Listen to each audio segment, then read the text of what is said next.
آج عمران خان صاحب نے اس تاثر کو زائل کرتے ہوئے یہ اعلان کر دیا ہے کہ وہ منگل کے روز اپنے لانگ مارچ کو اسی مقام سے دوبارہ شروع کریں گے جس مقام پر اس لانگ مارچ کے سفر میں تعطل پیدا ہوا تھا۔ حکومت آنی جانی چیزیں حکومت کا ایشو نہیں ہے، بلکہ ہم صحیح معنوں میں سمجھتے ہیں کہ اس ملک کو ابھی حقیقی طور پر آزاد ہونا چاہیے، وہ پاکستان جو قائدین کا پاکستان ہے۔ تو ہمارے پاس ورکر کی بہت بڑی تعداد ہے، تنظیمی وزارہ کی بہت بڑی تعداد ہے، اور انشاءاللہ یہ جو ابھی ہم نے سٹارٹ دیا ہے اور نیا آغاز کر رہے ہیں تو یہ کامیاب ہوگا۔ دیکھو ہم نے تو اپنی جدوجہد کو جاری رکھنا ہے۔ میں سمجھتا ہوں کہ اب بھی ٹائم ہے کہ ہم سینسیبلی سچویشن کو دیکھیں اور ایسی چیزوں کو ہم چھوڑیں جو ہمارا کام نہیں ہے۔ بہت زبردست تجویز آپ نے دی ہے، کاش یہ ان کانوں تک پہنچ جائے جن کانوں تک پہنچنا ضروری ہے۔ سبسکرائب کریں اور بیل دبائیں تاکہ کوئی خبر رہ نہ جائے۔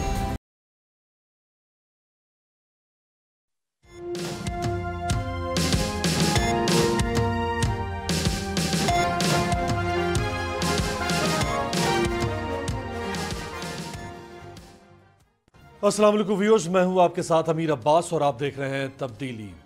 عمران خان صاحب جن کے بارے میں حکومت اور حکومت کے ہم خیال لوگوں نے یہ تاثر پیدا کرنے کی کوشش کی کہ شاید وہ اس واقعے کو اپنے لیے فیس سیونگ سمجھتے ہوئے لانگ مارچ کو اب ہمیشہ ہمیشہ کے لیے ختم کر دیں گے اور وہ اب دوبارہ سڑکوں پر اس حکومت کے خلاف نہیں نکلیں گے، لیکن آج عمران خان صاحب نے اس تاثر کو زائل کرتے ہوئے یہ اعلان کر دیا ہے کہ وہ منگل کے روز اپنے لانگ مارچ کو اسی مقام سے دوبارہ شروع کریں گے جس مقام پر اس لانگ مارچ کے سفر میں تعطل پیدا ہوا تھا۔ عمران خان کچھ روز کے بعد جب یہ لانگ مارچ راولپنڈی منتج ہوگا تو وہاں سے اس کو لیڈ کرتے ہوئے اسلام آباد کی طرف گامزن ہوں گے۔ اس کے علاوہ عمران خان صاحب کے خلاف کارروائی کرنے کے لیے حکومت نے ایف آئی اے کو ذمہ داری سونپنے کا فیصلہ کیا ہے اور ایف آئی اے کو ایک اضافی اختیار دیا گیا ہے جو کہ پاکستان پینل کوڈ کا سیکشن 505 ہے، جو ایسے بیانات سے متعلق ہے جو عوامی فساد کا باعث بنتے ہیں۔ اس کے علاوہ عمران خان صاحب کے اوپر جو قاتلانہ حملہ ہوا، افسوسناک بات یہ ہے کہ اس قاتلانہ حملے پر بھی ایسی سیاست کی جا رہی ہے کہ کہیں عمران خان صاحب کے اوپر یہ سوالات اٹھائے جا رہے ہیں کہ گولی ایک نہیں تھی تو دو کیوں لگیں، اور دو نہیں تھی تو چار کیسے ہو گئیں، اور اس میں گولی نہیں تھی تو پرزے کیسے چلے گئے، اور پرزے نہیں تھے تو خون کی جگہ پر رنگ رکھا ہوا تھا، جو انتہائی افسوسناک، یعنی کسی کی موت کے اوپر، کسی کے زخموں کے اوپر سیاست کرنا، کسی کی بیماری کے اوپر ایسی سیاست کرنا، کس طرف پاکستان کی سیاست آنے والے دنوں میں جائے گی، اس ساری صورتحال پر بات کریں گے۔ ہمارے ساتھ موجود ہیں پاکستان تحریک انصاف کے آنریبل مرکزی رہنما اور تحریک انصاف کے بانیوں میں شامل ہیں سابق اسپیکر قومی اسمبلی اسد قیصر صاحب۔ بہت شکریہ سر آپ کا۔ مہربانی۔ سب سے پہلے تو یہیں سے آغاز کرتے ہیں اسد قیصر صاحب کہ جو عمران خان صاحب نے ہمیں کسی کو بھی یہ توقع آج نہیں تھی، یہ ضرور تھا کہ وہ کوئی رد عمل دیں گے آئی ایس پی آر کے بیان کے حوالے سے، کوئی اور اگلے لاہے عمل کی بات کریں گے، لیکن ہمیں یہ اندازہ نہیں تھا، یہ ہمارے لیے بھی سرپرائز تھا کہ ایک شخص جو خود زخمی حالت میں ہے، ٹانگ پر پلسٹر لگا ہوا ہے، ٹانگ ابھی تک کھچ کے رکھی ہوئی ہے، وہ بینڈ نہیں ہو سکتی ہے، اور وہ 2 دن کے بعد پھر لانگ مارچ کو جاری کرنے کا اعلان کر دیتا ہے۔ یہ فیصلہ اس کے لیے بڑی سپرٹ چاہیے تھی، فیصلہ کیسے ہوا یہ؟ دیکھو سب سے پہلے تو یہ ہماری جو تحریک ہے یہ ایک سوچ کے تحت ہے، یہ ایک نظریے کے لیے ہے۔ اس کا ایک بیسیکلی ہمارے لیے یہ بالکل کوئی بڑی بات نہیں ہے کہ حکومت آنی جانی چیزیں حکومت کا ایشو نہیں ہے، بلکہ ہم صحیح معنوں میں سمجھتے ہیں کہ اس ملک کو ابھی حقیقی طور پر آزاد ہونا چاہیے، وہ پاکستان جو قائدین کا پاکستان ہے۔ تو آزادی کے لیے تو اسٹرگل کرنی پڑتی ہے، آپ کو قربانی دینی پڑتی ہے، آپ کے اندر حوصلہ ہونا چاہیے۔ تو انشاءاللہ حوصلہ بھی ہے، قربانی بھی دے رہے ہیں، اور اپنے ٹارگٹ سے اور اپنے منزل سے کسی بھی صورت پہ ہم نہیں ہٹیں گے۔ تو اس حوالے سے ہماری اس دن پوری ڈیٹیل میٹنگ ہوئی تھی، ہم نے کہا کہ چلو 2-3 دن اس میں تو ڈیفینیٹلی وقت آئے گا، لیکن ابھی ہم نے جو کمپریہنسو پلان بنایا ہے اس میں ہم یہ کہ ہم خیبر پختونخوا سے پول موبلائزیشن کریں گے، ادھر شاہ صاحب جو ہے نا جو وزیر آباد ہے ادھر سے وہ آغاز کریں گے، تو ہم پوری ملک کو موبلائز کریں گے۔ اور جو ہمارا نیریٹو ہے وہ آپ کو امیر عباس سے ویسے ہی پتہ ہے کہ ہمارا نیریٹو کمپلیٹلی لوگوں میں سرایت کر چکا ہے، ہمارے نیریٹو کے بارے میں لوگ جو ہے نا پورا اویئر بھی چکے ہیں اور لوگ اس کو اپنا بھی چکے ہیں۔ تو انشاءاللہ تعالی مجھے امید ہے کہ ہمارا اسٹرگل جو ہے نا اپنا ٹارگٹ حاصل کرے گی، اور جو ہمارا موقف کہ فوری election, free and fair election اور حقیقی آزادی اور امپورٹڈ حکومت نہ منظور، تو انشاءاللہ تعالی ہم اپنے مقصد میں کامیاب ہوں گے۔ اچھا، یہ فرمائے گا کہ یہ پہلی دفعہ ہوگا ویسے گزشتہ تقریباً جو 2.5 دہائی کا سفر ہے عمران خان صاحب کا، کہ وہ موجود تو ہوں گے پاکستان میں، لیکن وہ بذات خود بنفس نفیس لیڈ نہیں کر رہے ہوں گے۔ اب کہیں ایسا نہ ہو کہ عمران خان صاحب نہیں آتے تو شاہ محمود قریشی کے اوپر جو ذمہ داری ہے، لوگ کم نکلیں، لوگ اگر کم نکلتے ہیں تو حکومت کہے کہ دیکھا بھائی یہی تو اس غبارے میں ہوا تھی جو نکل گئی۔ دیکھیں پی ٹی آئی جو ہے نا ایک منظم جماعت بن چکی ہے۔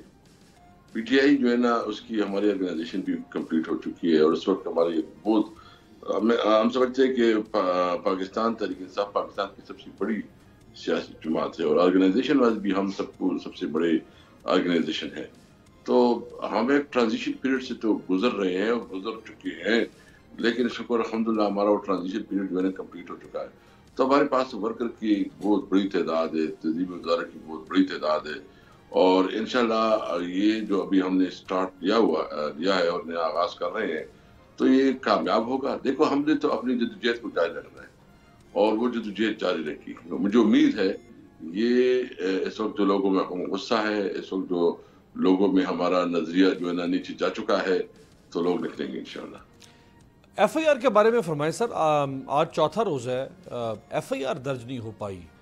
یہ آج خود خان صاحب نے کہا کہ یہ ہمارے نظام انصاف کی بڑی ناکامی ہے کہ اگر ایک شخص جو مدعی ہے اگر وہ کسی کو سمجھتا ہے کہ اس کو نامزد کرنا چاہتا ہے تو روایت تو پاکستانی قانون کی یہی ہے کہ وہ جس کو نامزد کرنا چاہتا ہے وہ نامزد ہو جاتا ہے، بعد میں پولیس کے پاس اختیار ہے کہ وہ انویسٹیگیشن میں اگر سمجھتی ہے کہ یہ شخص ملزم نہیں ہو سکتا تو اس کو نکال دیا جاتا ہے اس تفتیش میں سے، لیکن ایف آئی آر ہی درج نہیں ہو پا رہی۔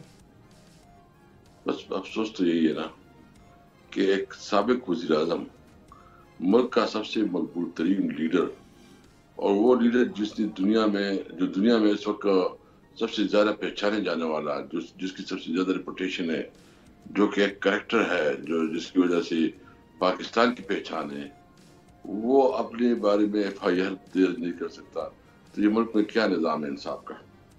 نظام انصاف تو یہاں پھیل چکا ہے۔ یہ طاقت کا قانون ہے، جنگل کا قانون ہے، جس کے پاس اختیار ہے وہی سب کچھ جو ہے نا اس کے پاس ہے۔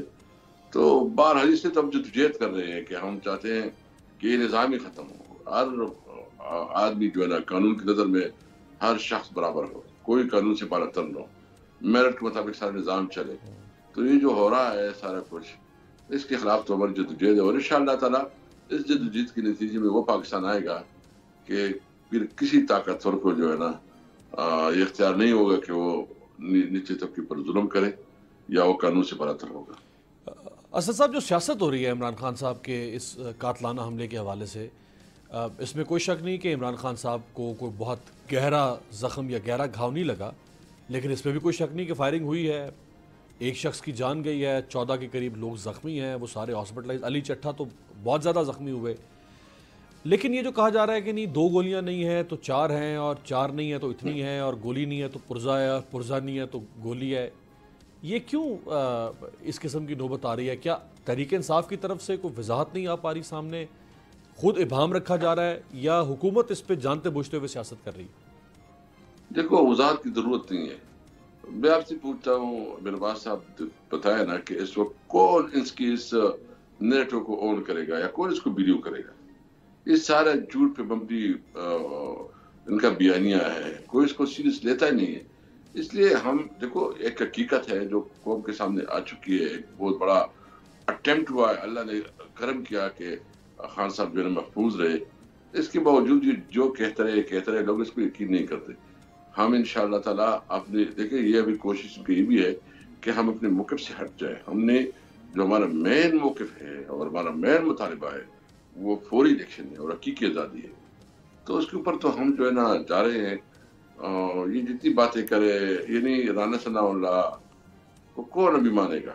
رانا ثناء اللہ کی جس طرح وہ بات کرتا ہے، پہلے شروع دھمکی سے کرتا ہے، پہلے امپریشن دیتا ہے کہ کوئی وہ بہت بڑا بدمعاش ہے، اور پھر اس کا خیال ہے کہ اس سے لوگ ڈر جائیں گے، تو اس کی غلط فہمی ہے۔ اور جی رانا ثناء اللہ صاحب، آپ اپنی دھمکی اپنے حد تک رکھ کے ہمیں نہ تمہاری دھمکیوں اچھا، کا کوئی چونکہ پرواہ ہے آپ نے نہ- ذکر کیا رانا صاحب کا، تو رانا صاحب نے جو عمران خان صاحب کے بارے میں بیان دیا ہے میں وہ بھی آپ کو بتا دیتا ہوں. وہ یہ کہہ رہے ہیں کہ جی عمران خان جھوٹا اور فراڈیا ہے، یعنی عمران خان کو کوئی گولی وولی نہیں لگی ہے، بس یہ فراڈ کر رہے ہیں. اور مولانا فضل الرحمان صاحب وہ فرما رہے ہیں کہ عمران خان نے تو ایکٹنگ کرنے میں شاہ رخ خان اور سلمان خان کو بھی پیچھے چھوڑ دیا ہے. اصل میں مولانا فضل الرحمان تو بہت سے بڑے پڑے ہیں، اور ان کے اندر جو تکلیف ہے، بے چینی ہے، یعنی اس کو جو یہ ضمنی انتخابات میں جو زخم پہنچا ہے، انہوں نے ہمارے وال کی چن لی جن کے خیال میں یہ کمزور حلقے تھے، اور ان کے خیال میں ان کی مضبوط کینڈیڈیٹ یعنی چرسدہ میں یس بندیار کا بیٹا جو ہے امل ولی، شاید یہ سمجھتے کہ بہت بڑا لیڈر ہے جس کو بات کرنے کا کوئی ڈنگ بھی نہیں آتا. ادھر جو کرم میں ان کا خیال تھا کیونکہ پہلی سیٹ جیتی تھی، پھر بعد میں ہم جیتی، اور ان کا بہت تھوڑا مارجن تھا، 1500 یا 2000 مارجن تھا، تو ادھر بھی ان کا یہ خیال تھا. یا مردان میں اللہ نے کرم کیا کہ وہ یک طرفہ ہو گئے، یعنی کرم میں ہم کمپین کی بھی نہیں گئے، پھر بھی اللہ اور جو ہمارا لیڈر ہے سب کو پتا تھا کہ اسمبلی بھی نہیں جائیں گے، اس کے باوجود یعنی 50% سے زیادہ ووٹ مارجن سے ہم جیتے ہیں. تو ان کو تو بہت تکلیف ہے، ان کی تو سیاست ختم ہوگی. اس کو پتا ہے کہ جب بھی الیکشن ہوگی ایک سیٹ بھی ان کو ملنے والی نہیں ہے. اور رانا ثناء اللہ کی بھی سیاست ختم ہو چکی ہے، جو کہ تبلیغ نون جو ہے جی ٹی روڈ کی پارٹی تھی. جی ٹی روڈ پہ اس وقت جو عمران خان کو پاکستان تحریک انصاف کو پذیرائی مل رہی ہے، جتنا لوگوں کی محبت ہے، جتنا لوگ جذبے سے نکلے ہیں، تو جی ٹی روڈ بھی انشاءاللہ پاکستان تحریک انصاف کا. اور ہم تو کہتے ہیں کہ یہ سارے جو ہے نا اکٹھے ہو، پی ڈی ایم سے الیکشن لڑے، مقابلہ کرے، فری اینڈ فیئر الیکشن ہو، اور پھر پتہ چل جائے گا. اکٹھے ہی تو تھے آپ کے خلاف، یہ جن سیٹوں پہ عمران خان صاحب کا الیکشن ہوا ہے یہ 16 اکتوبر کو، وہ یہ سارے اکٹھے تھے اور ایک عمران خان تھے نا، تو یہ انہوں نے اکٹھے ہو کے بھی دیکھ لیا. اکٹھے تھے، اکٹھے جلسے کر رہے تھے، ان کا خیال تھا، اور جو جس طرح وہ کر رہے تھے، یہ اصل میں جو ڈر ہی لگے نا. نواز شریف سمجھ رہا ہے کہ وہ الیکشن نہیں جیت سکتا. ان کا خیال یہ ہے کہ اس وقت الیکشن ہو گیا تو اس کی صفائی ہو جائے گی، یہ الیکشن کسی بھی صورت میں تیار نہیں ہوں گے، کیونکہ ان کو پتا ہے ان کے اندر یہ ضرورت اور ہمت نہیں ہے کہ حالات کا مقابلہ کر سکے. تو انہوں نے کوئی طریقے نکالنے ہیں، سازش کرنی ہے، کوئی بیانی بیان ہے. اس کو لیول پلینگ فیلڈ ہماری نہیں ملی. کون سا لیول پلینگ فیلڈ؟ ہم اس وقت باہر ہے حکومت سے، ہمارے خلاف جو ہے کیسز ہو رہے ہیں، ہمارے لیڈر پر قاتلانہ حملہ ہو رہا ہے، ہمارے سینیٹر کے ساتھ جو توہین آمیز رویہ رکھا جا رہا ہے، ہمارے لوگوں کو جو دھمکیاں مل رہی ہے. اور کیا ہمارے ساتھ ہم تو سمجھتے ہیں کہ لیول پلینگ فیلڈ تو آپ کے حق میں ہے، آپ کے پاس حکومت ہے، کیا نہیں ہے آپ کے پاس؟ آپ کیا نہیں دے سکتے؟ سب کچھ آپ کے پاس ہے، سارے پاورز آپ کے پاس ہے. تو اس کے باوجود جو ہے یہ ڈر رہے ہیں. ان کا خیال یہ ہے کہ جتنا الیکشن لیٹ ہوگا یہ ان کو فائدہ ہوگا، جتنا الیکشن لیٹ ہوگا مسلم لیگ نون کا نام و نشان ختم ہو جائے گا، کیونکہ ہر دن جو ہے ان کے لیے نیا چیلنج بنتا جا رہا ہے، ان کی پاپولرٹی گھٹتی جا رہی ہے، اور ان کے اندر یہ اتنا پوٹینشیل نہیں ہے کہ کوئی بہتر گورننس دکھا سکے، یہ کوئی اچھا ریلیف دے سکے. مہنگائی ان سے کنٹرول نہیں ہو رہی. مہنگائی دیکھ لے کہ قیمتوں کی جو روزانہ اتار چڑھاؤ ہے، اور ڈالر کی جو پوزیشن چل رہی ہے، تو یہ ناکام ہے، یہ نہیں کر سکتے. دیکھو ملک کی سوچنا چاہیے، اس وقت ملک کی ریفریشمنٹ ڈیٹ کی ضرورت ہے. ہمارا تو سمپل مطالبہ ہے کہ عوام سے فریشمنٹ ڈیٹ لیں. بھائی فریشمنٹ ڈیٹ میں جو ہے جو عوام جس کو چاہے اس کے پاس جائے گی، تاکہ ملک آگے بڑھے، ملک میں جو ہے کوئی اچھے فیصلے ہو، ایک نئی لیڈرشپ آ جائے. نئی لیڈرشپ جو ہے نا حالات کے مطابق فیصلے کرے. تو یہ حکومت تو نہیں کر سکتی، یہ تو کمزور حکومت ہے، یہ تو نکمی حکومت ہے. یہ تو جو ہے نا سارے جمع ہوئے اپنے کیسز بچانے کے لیے، اپنے کیسز کو ختم کرنے کے لیے، اپنے مراحت لینے کے لیے سارے جمع ہوئے ہیں. لیکن انشاءاللہ تحریک انصاف اور عمران خان ایک بہادر لیڈر، ایک جرری لیڈر، ایک ہانسٹ لیڈر اور ایک ویژنری لیڈر جو اس وقت ملک کو ملا ہے، تو اس سے پاکستان بدلے گا انشاءاللہ. صحیح. آخری سوال ہے کہ عمران خان صاحب کے حوالے سے کر کے پھر آگے اعظم سواتی اور باقی ایشوز پہ بڑھنا چاہوں گا. جو عمران خان صاحب نے الزام لگایا شہباز شریف صاحب پر، رانا ثناء اللہ صاحب پر اور ایک حاضر سروس فوجی جنرل کے اوپر، جس پر پھر فوج نے حکومت سے اپیل کی تھی کہ لیگل ایکشن لیا جائے ان ایسے لوگوں کے خلاف. بالآخر اب حکومت نے یہ فیصلہ کر لیا ہے کہ وہ ایف آئی اے کے ذریعے سے لیگل ایکشن لے گی عمران خان صاحب کے اوپر. اب اگر وہ کوئی غداری کا مقدمہ یا ایک انسٹیٹیوشن کے اندر میوٹنی کریٹ کرنے کا مقدمہ اگر حکومت دائر کرتی ہے، تو اس پہ پھر کیا رد عمل ہوگا آپ؟ دیکھیے ہم تو حالت جنگ میں ہیں. یہ ان کے پاس جتنے ہتھیار ہے جو ان کے بس میں چلتا ہے جو ان نے کرنا ہے کر لے گی. نہ ان کی اس دباؤ سے ڈرے گی نہ ان کی اس حربوں سے ڈریں گے. مقابلہ کریں گے اور بہادر اور جرت اور ہمت کے ساتھ کریں گے. کرے جو کرے. ہم نے قانون کو ہاتھ میں لیں گے. ہم جو بھی کریں گے وہ کانسٹیٹیوشن کے اندر جو ہمارا فنڈامنٹل رائٹ ہے احتجاج اس کے اندر کریں گے. لیکن یہ ہمیں دیوار سے نہ لگائے. یہ ملک کے ساتھ زیادتی ہوگی. اس ملک کے لیے سوچنا ہے. اور سب سے بڑا یہ ملک تبھی کرائسس سے نکل سکتا ہے جب ملک میں فری اینڈ فیئر الیکشن ہو. عمران خان صاحب کو گرفتار کرنے کی کوشش اگر کی گئی تو پھر میرے خیال میں ابھی ان کے اندر اتنی ہمت بھی نہیں رہے گی. ابھی کمزور حکومت ہے. کریں گے تو دیکھو عمران خان اگر گرفتار بھی ہوتے ہیں تو یہ تو ہمارے لیے مہربانی کریں گے کیونکہ اتنی تو عمران خان کی جتنی پاپولرٹی اس وقت آسمان تک چھو رہی ہے وہ تو ایک ڈفرنٹ ٹائپ لیڈر بن جائے گا. کتنا ٹائم ہے اس کی حکومت کا. تو گرفتاری ایشو نہیں ہے. نہ ہم گرفتاری سے ڈرتے ہیں. اگر ہم نے جو سب کچھ شروع کیا ہے تو ہمیں سب کچھ حالات معلوم تھے. اس کے باوجود ہم نے شروع کیا ہے. بس کرے اس کے پاس جوات کر لیے. گرفتار کرے مارے جو بھی کرے. ابھی میں پسرواڑہ کی پریس کانفرنس سن رہا تھا. میں نے کہا یہ بونڈی حرکتیں ہیں ایک اس قسم کی کر رہے ہیں کہ سارے جو ہے نا ارشد شریف کی جو مرڈر کیس کو بھی خراب کر رہی ہے. اور مجھے افسوس اس پہ ہے کہ واڈا اتنے آگے تک جا رہا ہے کہ تاریخ میں یہ اس کو معاف نہیں کیا جائے گا. رائٹ.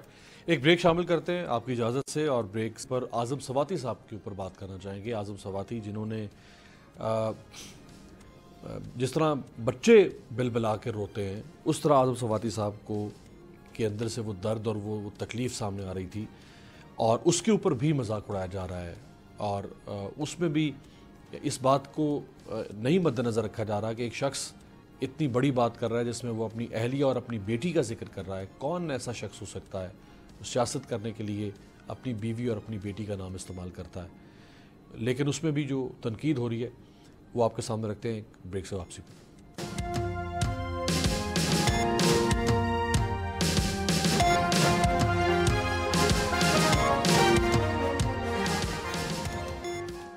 بریک کے بعد خوش آمدید. سابق اسپیکر قومی اسمبلی اسد کیسر صاحب ہمارے ساتھ موجود ہیں. اسد کیسر صاحب بطور پارلیمنٹیرین وہ آپ کے کولیگ رہے ہیں اعظم سواتی اور مصطفیٰ نواز کھوکھر جیسے لوگوں نے ایون ڈاکٹر مصدق ملک نے جو آپ کے مخالف جماعتوں سے ہیں انہوں نے بڑی سخت تنقید کی اور مصطفیٰ نواز کھوکھر نے تو انتہائی سخت الفاظ میں اس کی مذمت کی ہے. لیکن بیشتر پارلیمنٹیرینز اس کے اوپر خاموش ہیں. ہونا تو یہ چاہیے تھا کہ آج پارلیمنٹیرینز کھڑے ہوتے اپنے حق کے لیے اور اپنے کولیگ کی عزت اور آبرو کے اوپر جس طرح ہاتھ ڈالا گیا بقول ان کے. یعنی آپ خود اگر آپس میں اتنا نفاق آپ کا ہے کہ اس کے اوپر پارلیمنٹیرینز کھڑے نہیں ہو رہے سوائے چند لوگوں کے تو پھر اور کس سے آپ انصاف کی امید لگائیں گے؟ بہت افسوس ہے. پارلیمنٹ تو بہت بے توقیر ہو گئی ہے. پارلیمنٹ کی تو کوئی رسپیکٹ اور کوئی حیثیت نہیں رہی. اور جب اتنے ایسے لوگ ہوں جو اس قسم کے ظلم اور بربریت اور انہیں بد اخلاقی کی انتہا ہے اس کے باوجود پارلیمنٹیرین نہ بولے اور اپنی بات نہ کرے تو پھر اس کی تو ذلت جو ہے نا مقدر ہے. میں کوکر صاحب کو جو ہے نا خراج تحسین پیش کرتا ہوں کہ اس نے سیاسی افیلیشن سے بالاتر ہو کے جو ہے نا ایکسٹینڈ دیا ہے جرت کے ساتھ. میرے دل میں اس کی بہت عزت بڑھ گئی ہے. اور میرا خیال یہ چیئرمین سینٹ کا کی بنیادی ذمہ داری ہے کہ وہ اپنی جو پارلیمنٹیرین اس کی استحقاق جو بنتا ہے اس کا تحفظ کرے. اور اس کے لیے قانون کے اندر جو ہے نا جس نے کیا ہے جو بھی اس کی پراپر ایسی تحقیقات ہو. اور انہوں نے کمیٹی بنائی ہے لیکن میں نہیں سمجھتا. میں سمجھتا ہوں کہ اس کے اوپر سینٹ میں جو ہے نا پوری ڈبیٹ ہو ڈسکشن ہو اور اعظم ساتھی کے ساتھ یہ جہتی کے لیے ریزولوشن پاس کریں. اگر اس طرح نہیں ہوگا تو کسی کی عزت مال جان محفوظ نہیں رہے گی اور پھر پارلیمنٹ کا کوئی مقصد نہیں ہے. دیکھو سیاست اور بزدلی نہیں ہو سکتی. جو بھی پالیٹکس میں ہوتا ہے اگر وہ بزدلی دکھاتا ہے تو سیاست میں اس کے لیے گنجائش نہیں ہے. اور ٹھیک ہے یہ سب جو ٹیکنالوجی کی وجہ سے یہ جو ویڈیوز کا کلچر چل رہا ہے اور جس طرح ہو رہا ہے تو لوگوں کو بھی پتہ ہے یہ جو ویڈیوز آئیں گی تو لوگ اس کو بلیو بھی نہیں کریں گے. میرے خیال میں اس ویڈیو سے ڈر سے جو ہے نکلنا چاہیے. اور ہمیں جو پارلیمنٹیرین ہیں ہمارے پاس بہت پاورز ہیں, پارلیمنٹ بہت مضبوط ادارہ ہے, پارلیمنٹ سب سے بالادست ہے, لیکن اگر ہم اس کو بالادست بنائیں, اگر ہم اپنا رویہ بدلے, اگر ہم اپنے قانون کو سمجھے اور اس کے مطابق جو ہے نا ایکشن لے تو کوئی ادارہ ہمارے پارلیمنٹ سپریم ہے اور پارلیمنٹ سپرمیسی جو ہے نا اس وقت ان کی لیے ایک چیلنج ہے کہ کس طرح جو ہے نا اس کے اوپر ایکشن کرتے ہیں.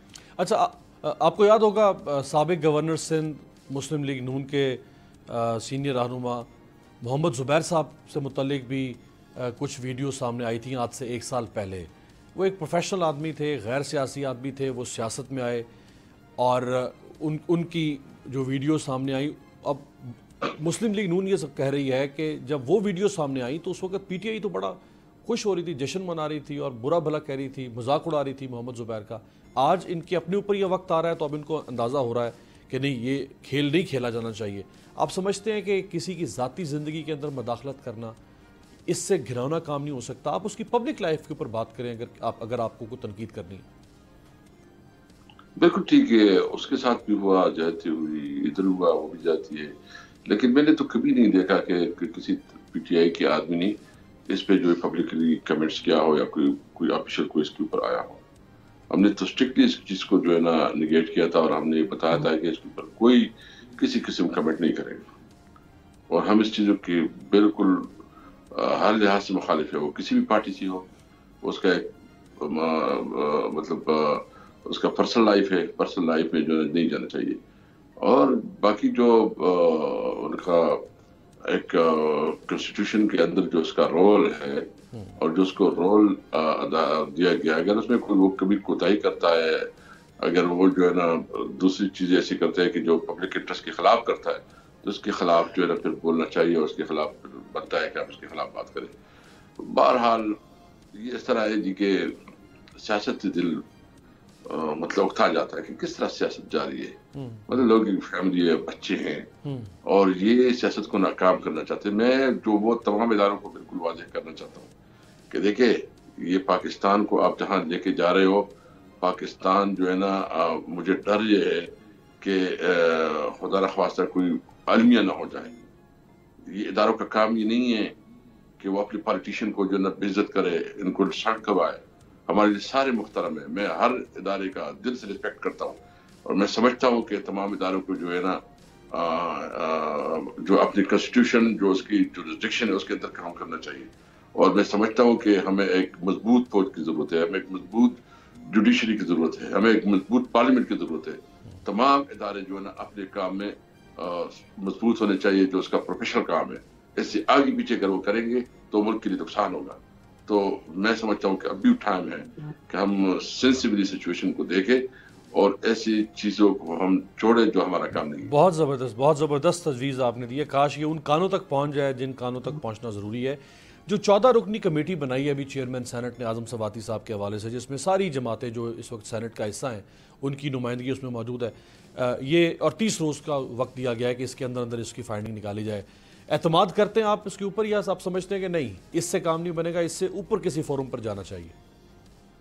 نہیں, اصل میں یہ پالیٹکس کا ہو جائے گا نا. دیکھیں یہ جتنے بھی ہمارے سینیٹرز ہیں اگر یہ سیاست کی بنیاد پہ کریں گے, کیونکہ ان کے پارٹی کی لیڈرز کی طرف سے ان کو انسٹرکشن آ جائے گی, وہ جو پارٹی اس کو کہیں گے اسی طرح کریں گے.